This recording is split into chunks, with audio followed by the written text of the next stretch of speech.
Hello guys, magandang araw sa inyo. So welcome po ulit sa Bike Shop ng Bayan, Bike Imus Cavite. So location shop namin, nasa tapat po kami ng Robinson's Place Imus along Aguinaldo Highway. So for this video naman po, meron ulit tayong i-feature dito sa Bike Imus Cavite at kabubuo lang kanina. Yan, ito yan, no? Ito yung 2025 na Foxter Wind na Aero Road Bike. Yun. So mahigit kalating taon. Yan. At ulit kami, naka-stock kami nito, no?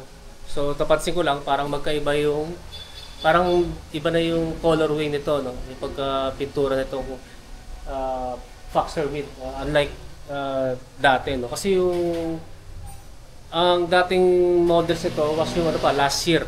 Ang huling benta namin nito kulay puti pa yan, color white pa yung dati, nasa nung January. Yan, this year. So after over 6 months, yan, meron na ulit kami na restock na ito naman ay bagong 2025 na Foxter Wind. Yan. So ang SRP nito nasa 27,000, pero since na sale agad dito sa Bike Imus Cavite, nasa 23,200 pesos na lang ito. So ito yung Foxter Wind R3000, kasi dalawa yan eh. Dati kasi isa lang R3000, pero ngayon dalawa. So ito yung nandito, R3000. Ang wala pa sa amin yung R4700. Ito kasi majority ng naka-components dito ay Shimano Sora. Yan, na 9-speed. Yung isa na wala pa sa amin yung Shimano Chagra. Yan ang wala pa dito, no. Hopefully magkaroon ulit kami dito sa mga gusto ng Chagra variant na Foxter Wind. So ito muna, i-check muna natin itong Foxter Wind 2025 na R3000. Yan, so mag-start muna tayo sa frame set ito. Yung lahat nito ng set na frame set is aluminum alloy. Yan. Then yun nga 700C of course. Then ang particular size nito, size medium.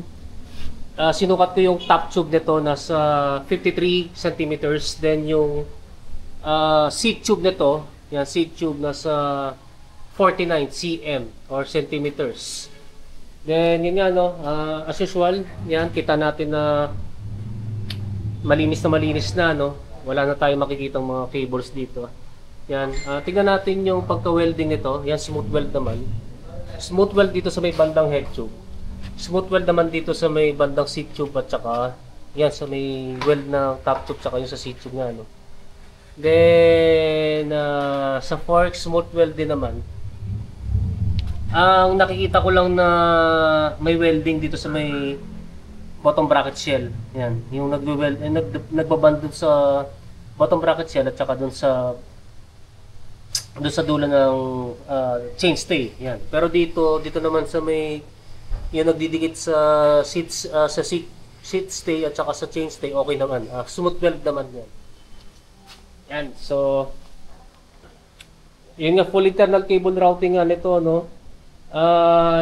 Ilagay ko na sa screen ko ano yung head tube nito, kung tapered ba o integrated, no. Hindi ko pa kasi nakakalas yan. Then yun nga, pag BSA talaga ito, bottom bracket shell. Yan, naka-custom yung naka-custom yung seat tube dito para dito sa aero seat post. Quick release drop out. Then ang disc brake caliper mount naman yan is flat mount since ito pang road bike to, no. Yan, then tingnan natin yung details ng port. Yan, kita natin na yun yan, internal din to, no. Yan, may butas dito para mag-channel yung brake cable dun sa caliper ng Foxter Wind. Yan, malinis na malinis. Then proceed naman tayo sa cockpit, no. Yan, integrated handlebar na aero. Yan, nakalagay na be strong and go forward.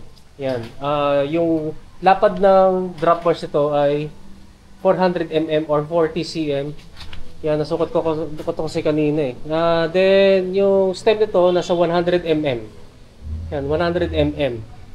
Yung yung angle naman nito, kung di ako nagkakamali, estimation ko lang nasa siguro mga 7 degree ang angle, no. Then, hawakan natin yung stock ng bar tape nitong Foxter Wind. Yan, malambot naman. Gripping naman, okay naman to. Yan. Yan, in my opinion, no. Then, syempre yung headset to, seat bearings. Then, yun nga, nakita natin yung spacers na, yan, aero spacers ng Foxter Wind, no. Parang, yan, katulad din naman to ng, ano ng Mountain Peak na mga aero road bikes, no. Yan, so, yung ano naman, yung seat post naman, tignan natin yung seat post, mahaba to Sinuksok na maigi ni Jello kanina, siya kasi nag-assemble nito. Yan, aero nga, no? Na setback, yan, setback na may dual ball clamping system. Yung saddle naman ng Foxter Wind, yan, okay naman. Pogi naman sa itsura. Hawakan naman natin kung malambot, no? Yan, malambot at saka nag-flex. So, tingin ko, very, very comfy ito. Yan, sa mga gagamit nito, no?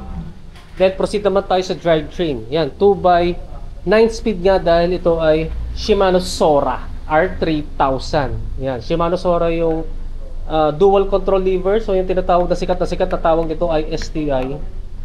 Yan, then yung front derailleur, yun nga Shimano Sora din. R3000 din. Yan, naka brace on na bottom pull. Yan, nagagaling kasi sa babae. Kaya bottom pull to or bottom swing, no? Then, proceed naman tayo sa crankset. Ito, hindi to Shimano Sora. Ito naman ay Pro Wheel RPL na square taper na 50-30-40 na compact. Yan, syempre square taper din yung bottom bracket ito. Ang haba naman ng crank arm nito is 170mm, no? Yung pedals nito, flat pedals yan. Nandun lang kasi sa workstation ni Jello. Basta to, flat pedals. Stock pedals ng Foxter Wind, no? Then proceed naman tayo sa chain. Hindi ko alam kasi kung ano yung tawag dito sa brand na to. Kasi tinignan ko maigi, parang letter S nakalagay sa gitna. Pero to ay 9-speed. Yan, syempre 9-speed to, no? Na chain. Then yung ano naman, yung cassette sprocket ito ay Sugek. Yan, nabasa ko kanina dito. Sugek. Sugek na 1132T na 9-speed, no? Then yung RD naman na pang road bike, syempre Shimano Sora R3000 na 9-speed. So ito nga yung drivetrain setup ng Foxter Wind Aero Road Bike. So proceed naman tayo sa wheelset. Yan, kita-kita natin na aero nitong wheelset ng Foxter Wind. Yan, so ito naman sa tires naman, no, CST City Parkour na 700 by 28C. Then ito naman yung yung stock ng Foxter na aero rims. Yan, kita natin nakalagay ang lalim nito, yung depth is 40mm.